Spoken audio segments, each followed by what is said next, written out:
자, 제1전기공업이란 종목이 26일 목요일 시장에 상장합니다. 이렇게 연말에는 항상 신규주들의 상장이 몰리게 되는데 시장 분위기에 맞춰서 역대급 분위기가 이어지고 있습니다.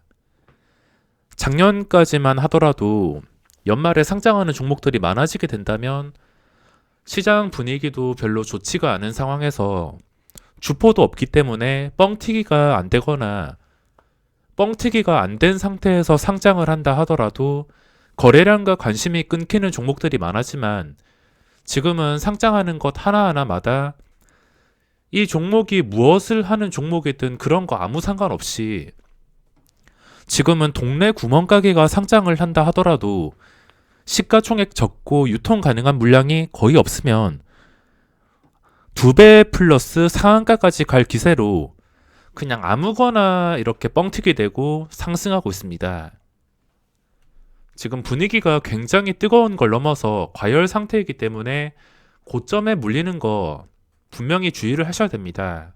시장이 거래대금으로 인해서 변하고 있긴 하지만 제 원칙인 2배 뻥튀기 이거는 무조건 거르고 있습니다. 최근에 2배 뻥튀기 되고 나서도 소룩스 그리고 고바이오랩 이 몇 개의 종목들이 오르긴 했지만 여전히 2배 뻥튀기 된 종목들은 하루에 25%가 날아간다 하더라도 이상할 게 없기 때문에 분명히 주의를 하셔야 됩니다.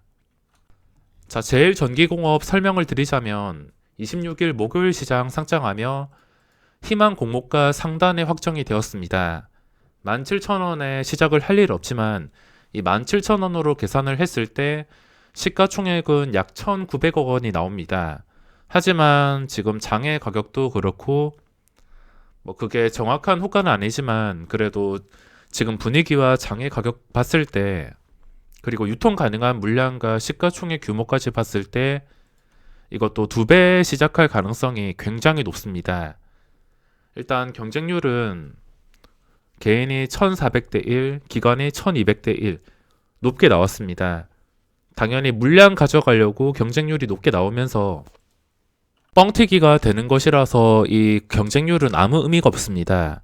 차라리 시장에서 관심이 소외되고 공모가에서 시작하는 게 급등이 나오는 경우가 이런 식으로 많기 때문에 시장에 관심을 받지 않은 것도 호재라고 볼 수 있습니다.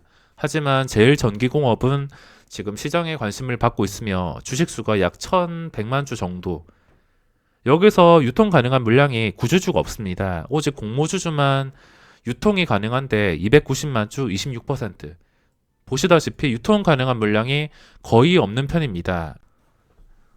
이 물량 중에 기관 투자자가 약 230만 주 20% 정도, 일반 58만 주. 이 수치는 그렇게 크게 의미가 없으며 기관 투자자 쪽에서도 해먹기 위해서는 아마 최대한 높은 가격에 물량을 풀 것입니다. 개인 투자자가 매수했을 때가 최고점일 확률이 높기 때문에 뻥튀기까지 된다면 주의를 해야 됩니다. 이게 지금 분위기로 봤을 때 한 40% 이내로 시작을 한다면 또 좋은 결과가 나올 수 있겠지만 여기서 시작을 하는 것은 정말 어렵다고 생각합니다. 최근에 TNL이 무너졌어도 하나기술이 쉽게 2배 뻥튀기 되어서 VI가 바로 걸리고 상한가에서 시작을 했습니다. 그러니까 오늘 개인 투자자들이 수익 나는 분들이 거의 없을 겁니다. 대부분이 고점에 잡아서 이게 내일 어떻게 될지도 모르는 상황에서 최고점에서 가지고 있는 것입니다. 분명히 기관 투자자는 물량을 넘길 게 뻔합니다. 이 수급과 그리고 패턴은 큰 틀에서 벗어나지 않기 때문에 뻥튀기가 된다면 기관 투자자는 무조건 먹고서 도망갑니다. 진짜 빅히트나 SK바이오팜 이런 초대형주가 아닌 이상은 시가총액 몇백억, 수천억 이런 종목들은 기관 투자자가 첫날에 무조건 매도가 나올 수밖에 없습니다. 지금 영상을 만드는데도 하나기술이 계속 흘러내리고 있는데 말씀드렸다시피 2배 뻥튀기 된 다음에 그 뒤에 주가가 어떻게 될지 저도 정확하게 알 수는 없지만 여태까지 패턴이 좋지 않았으며 좋은 종목이 이렇게 시장 분위기에 따라서 나왔다 하더라도 굉장히 위험합니다. 고바이오랩도 이때 상한가 가기 전에 좀 위협적으로 무너져 버렸습니다. 뭐 하나기술도 위협적으로 무너졌다가 다시 첫날 고점을 회복해 준다면 이 탄력 때문에 그 뒤에 시세가 나오겠지만, 차라리 앞으로 어떻게 될지도 모르는 상황에서 그냥 최고점에 잡는 것보다 차라리 이 고바이오랩 같은 움직임이 나왔을 때 이 부분에서 공략을 한다면 충분히 먹을 자리는 나올 수가 있습니다. 유턴 가능한 물량이 적기 때문에 8시 40분에 보이는 호가창에서 상한가에 쌓여 있을 텐데, 상한가 물량이 한 300만 주 이상 된다면 이건 2배 시작할 가능성이 굉장히 높습니다.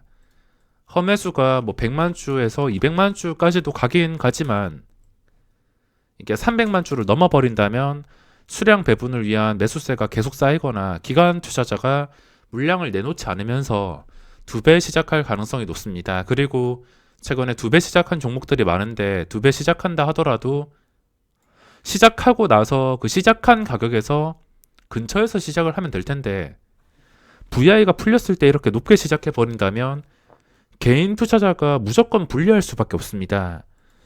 그렇기 때문에 2배 뻥튀기 된다 하더라도 빅히트나 하나기술처럼 VI 풀렸을 때 막 20%, 30%에서 시작하는 게 아니라 뭐 0%나 5% 이렇게 시작을 해야지 먹을 자리가 생길 수도 있습니다. 하지만 저는 2배 뻥튀기가 된다면 VI가 풀리고 0%에 시작한다 하더라도 그냥 구경만 할 생각입니다. 최근에 신규주들 분위기가 계속 좋게 유지가 되고 있지만, 이런 식으로 계속 바닥을 찍는 종목도 있기 때문에 무조건 수익을 보장할 수가 없습니다. 엄청난 리스크를 부담하셔야 되기 때문에 2배 뻥튀기 되는 종목은 그냥 내 것이 아니다라 생각하고, 혹시 시간이 지났을 때 이런 그림이 나올 때 공략을 한다 하더라도 충분히 수익을 낼 수 있습니다. 제가 네페스 아크를 최근에 여러 번 공략했는데 이것도 마찬가지입니다. 상장하고 나서 힘이 강한 종목이라면 다시 올라올 것이고, 힘이 약한 종목이라면 계속 내려갈 것이니까 이런 건 공략할 필요가 없습니다.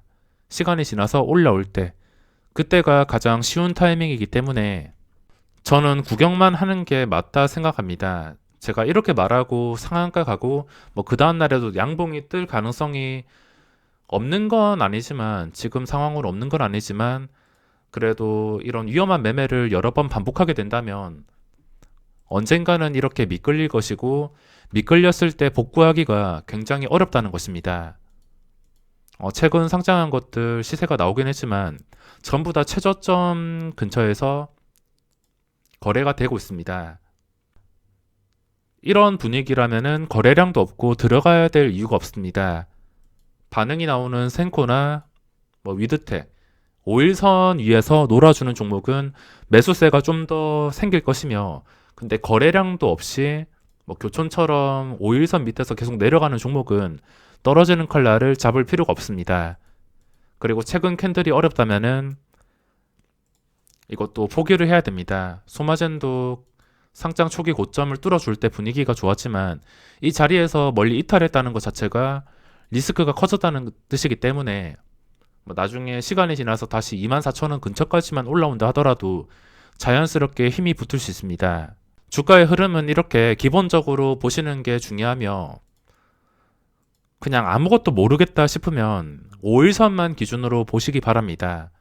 5일선을 통해서도 뭐 한금선도 중요하지만 5일선을 통해서도 단기간에 힘이 약한지 강한지를 판단하면서, 힘이 강한 상태라면 고점과 거리에 따라서 변동성이 쉽게 나오기 때문에 기초적인 것들만 지킨다 하더라도 신규주에서 돈 잃을 일이 없습니다. 돈을 잃지 않고 기회가 왔을 때만 매매해서 확실하게 수익을 낼 수 있기 때문에 이 제일전기공업도 마찬가지입니다.